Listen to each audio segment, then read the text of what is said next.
I feel I'm happy that I came across you. I turned 5 months yesterday, and I'm just like not doing good emotionally, but I don't want to like blame someone else for me being unhappy.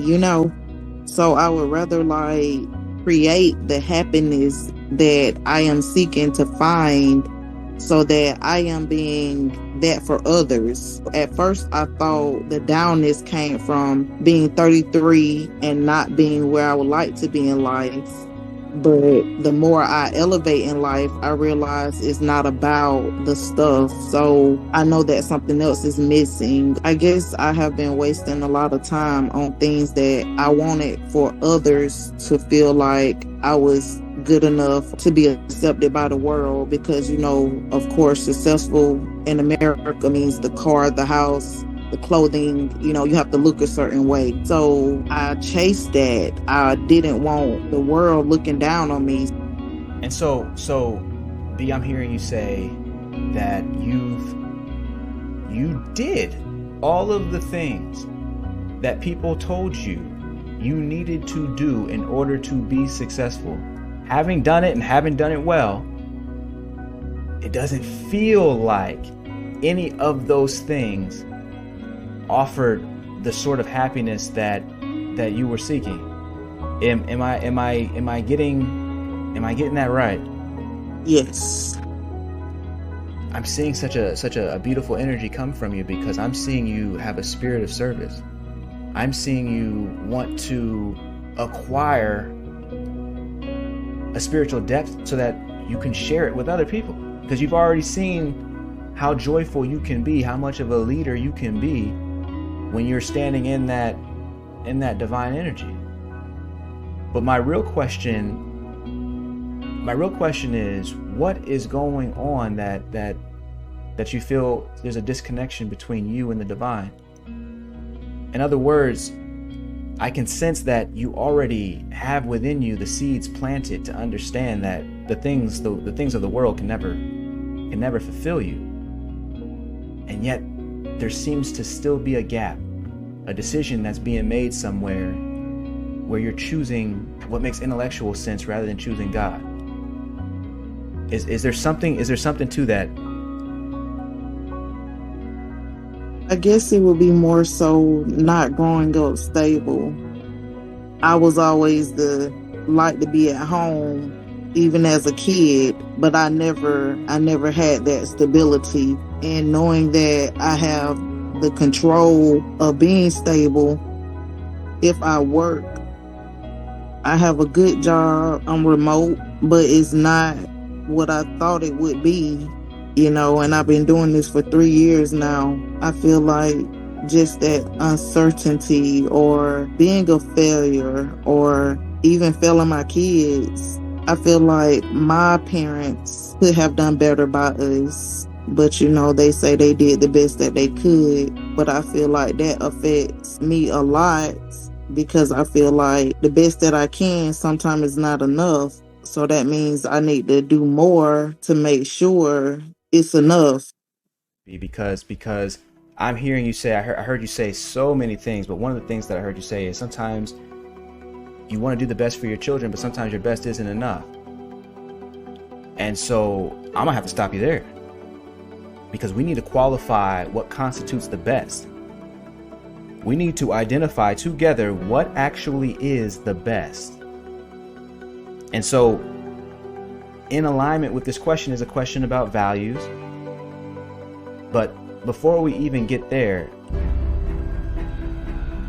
what is your best? I'm here to tell you, I'm here to say that your best is your love. And it's unmatched, it's unparalleled, it's unequal. When you're old and gray and your children are successful, are they going to be asking, is the thing that they're going to cherish the most going to be the assets that you've left for them, which is wonderful? Or is it going to be the love that you that you communicated to them, that you gave them their entire lives. The reason I ask that about your children is because that same love that is going to be there for them is also available for you right now in regard to that job. Right now I'm hearing you say that job is stable, it's secure. Wonderful. If security is what you believe God put you here for. Right now I'm hearing you say that that job is stable, it's allowing you to provide, it's allowing you to do the things that make life comfortable.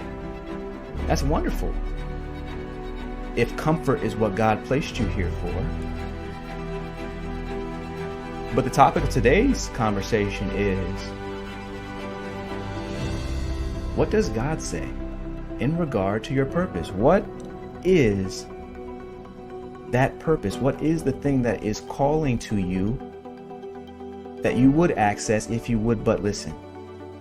And listening is not an intellectual thing. What happens is that I'll say this stuff and then people can go home and then they get into their mind, they get into their head about it. They start overthinking. And what I'm saying is to go to that place that's actually beyond thinking. It's okay to ask a question, what is joyful, simple, and obvious for me? But at some point, you have to be able to go inside. Literally sit inside and listen for, await the answer. Listen for it to come. It's already whispering to you. It's already, the very fact that you're on a call with me right now means that something is a little off. That the voice of God is speaking to you, but there's already so much conditioned thinking that you've kind of been shutting it off. You've kind of been, pushing it away. But the issue is that God will be heard. And the voice of God, I'm here to tell you, sounds a lot like love. And so you don't have to worry about if your best is not good enough. Your best is the best. Because your best is love. There's no other way to say it. This is not a compliment. I'm not complimenting you. I'm saying that your best is love and it's undefeated. Why? Because God is that love. And so, in regard to this job that you're dealing with, that's keeping you so safe and secure and stable, but that seems to be out of alignment with higher purpose. That seems to be out of alignment with your feeling of what you are meant to do, even for that job, or even if it's a relationship. Still, we return to that place within. And so, I can hear you asking, you haven't said it yet, but I can hear you saying, okay, well, how do I get to that place? What does it feel like to actually go to that place within? What would it feel like to be in the place that is beyond thinking, that is beyond mere emotion, that's beyond the conditioned way that my parents raised me? I can sense that there is a little resentment for the parents, even though they did the best that they knew how to do. There's still that little voice that's saying, man, I should have been set up way more than this. I can hear that voice in you because I've heard it within me. And I'm also here to tell you that also that's not love. That's not the true you. That is not your best. Your best is undefeated. Your best is immaculate. Because your best is God. Because your best is love. And so, as we jump back into the deep dive, I do want to leave you with something. If you're willing to do a small exercise with me, I do want to walk through that method for accessing that space of inner freedom, that space of inner peace. Because when you go and you're thinking about, okay, what am I going to do about my children's education? What am I going to do about this job that I really don't know, but I don't want to leave it because I don't necessarily know what I would do next. Or maybe it's the relationship, or maybe it's whatever. It's always going to be something until you can listen to that voice of God, until you'll make God first. Until you'll make God first. I need you to say that makes sense before I go any further. That makes sense. Okay, so the big thing that I want to do is, if you're willing, first of all, you've done, some meditation before? Yes. Not really. Okay. We'll keep this real simple. We're gonna keep this real simple. But if you're willing to go with me, just for, this will be a couple of minutes. If you're willing to go with me, what I want to do is to put you back in touch with that inner place.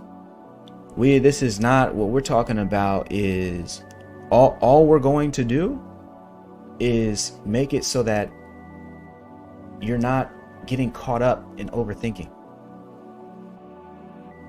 and you're not getting caught up in self-judgment, and you're not getting caught up in all of these thoughts about what might be and how come you have to keep surviving. You can never get free that way. If you, I don't know if you grew up in the church, but in the church there was this statement that you must lean not on your own understanding. In other words, if you lean on your own intellectual approach to the world, what you will end up with is nothing. You'll end up with you'll be lost, because that intellectual approach. Say again? Misunderstanding. That intellectual approach will lead to misunderstanding, which the Greeks simply referred to as sin. Literally, the term misunderstanding, sin, translates to misunderstanding from Greek to English. Of course, the New Testament was written in Greek. And so what we want to do is make sure that we're getting to the place of true understanding, getting to a place, we're getting quiet so that we can allow the voice of God to speak. That's what we're doing. And so if you're ready, let's go ahead and begin. And for people who are listening, you can also join in. But this is where we start to use conscious transformation technologies to begin to quiet the mind so that true answers can come through. And so, if you're with me, close your eyes and very briefly notice that you are aware.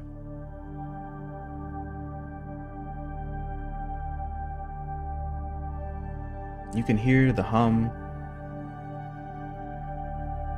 of the refrigerator. You can hear the vibration of my voice in your ears. Just notice that you are aware. And notice that you don't have to do anything to be aware. You are simply aware.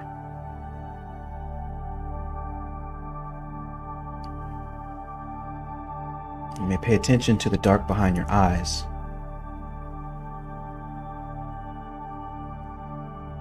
Notice that even with your eyes closed, you can still see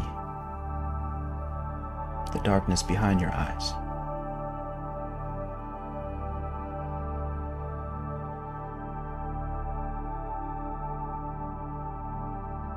Notice that you are aware.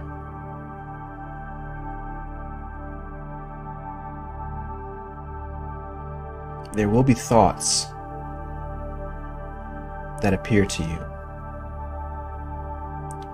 in this clear, aware state. Those thoughts you are to watch as if you were watching a passing cloud. Those thoughts cannot hurt you. They cannot affect you.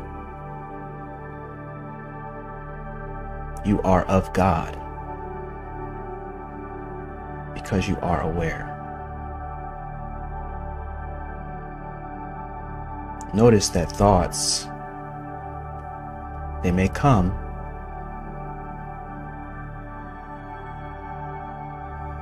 but they also go. Only you, awareness, remains.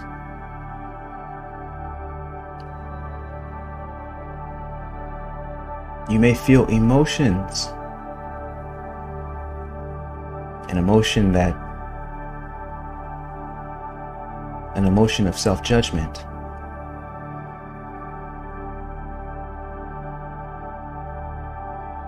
Simply watch the emotion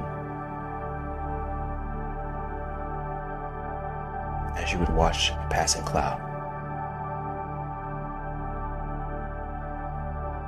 The emotion, like all emotions, it comes and it goes.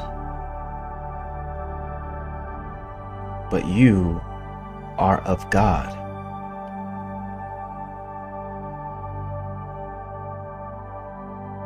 Because you are aware.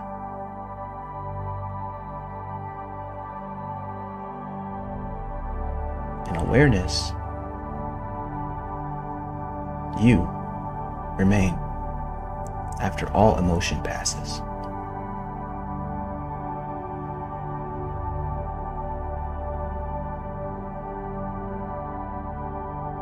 Notice that you are aware.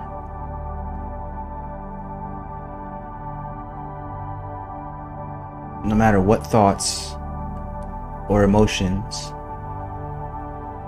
show up for you, they are just visitors. They come, they go.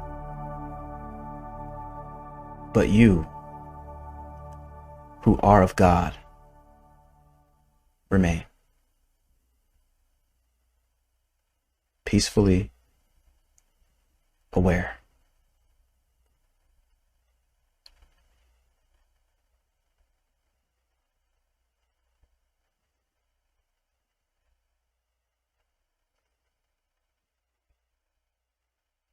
When you're ready, you may open your eyes.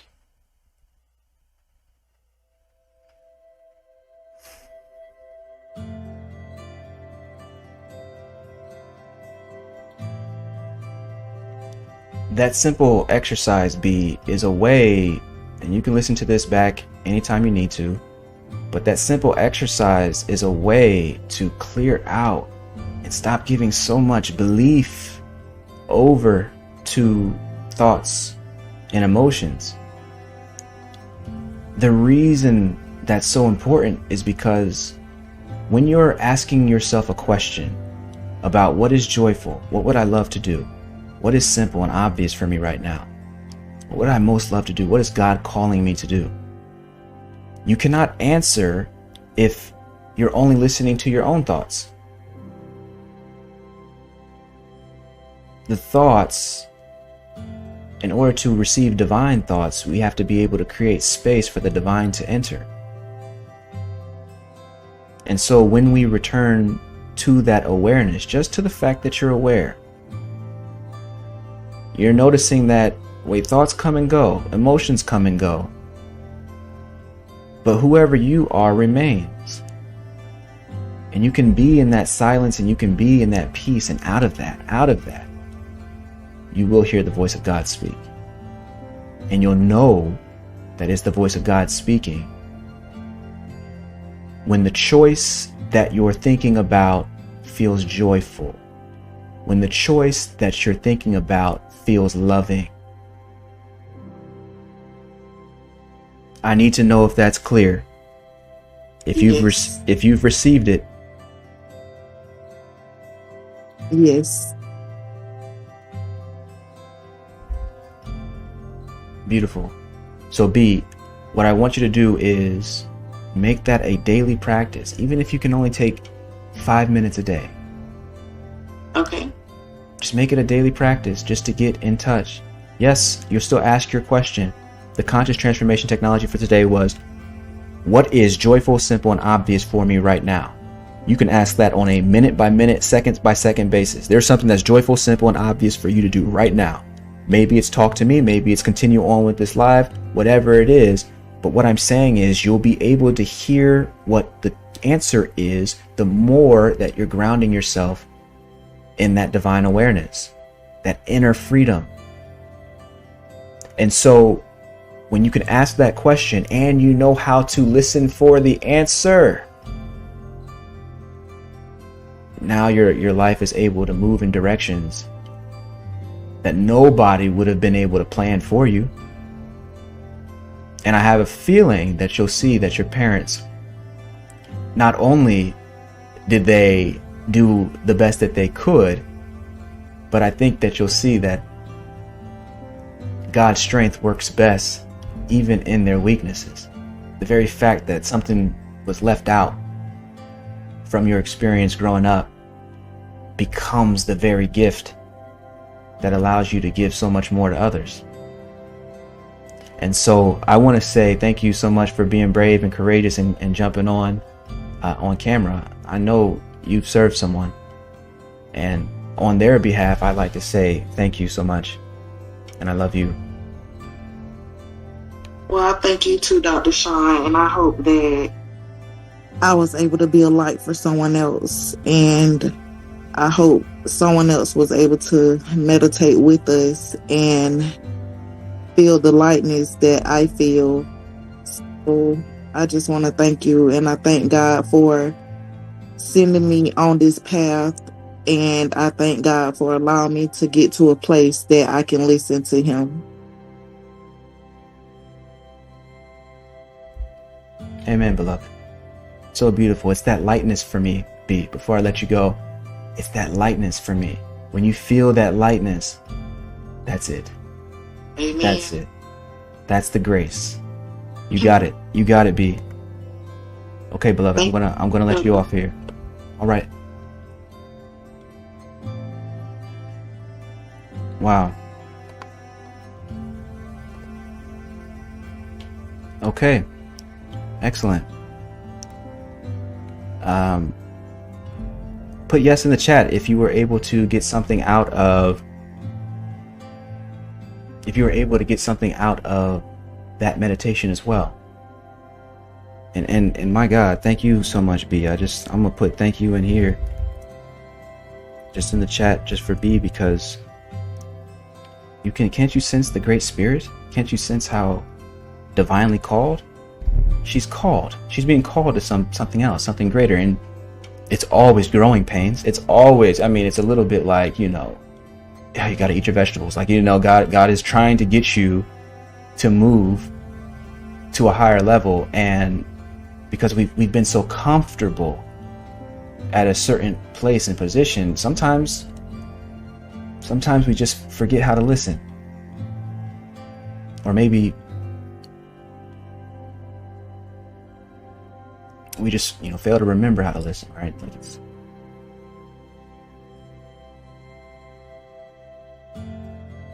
B saying, glory be to God. Absolutely.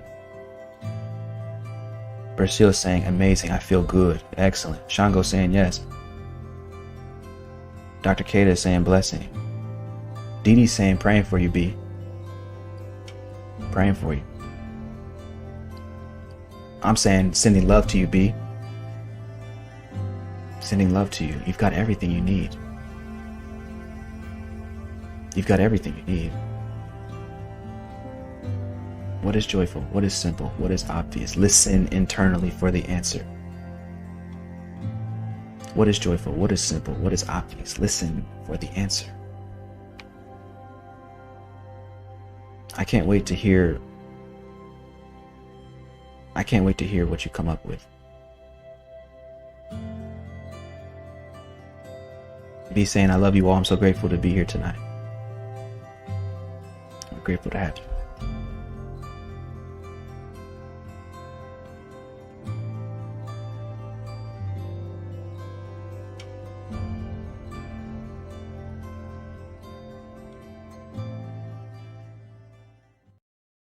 Hey, it's Dr. Shawn Smith.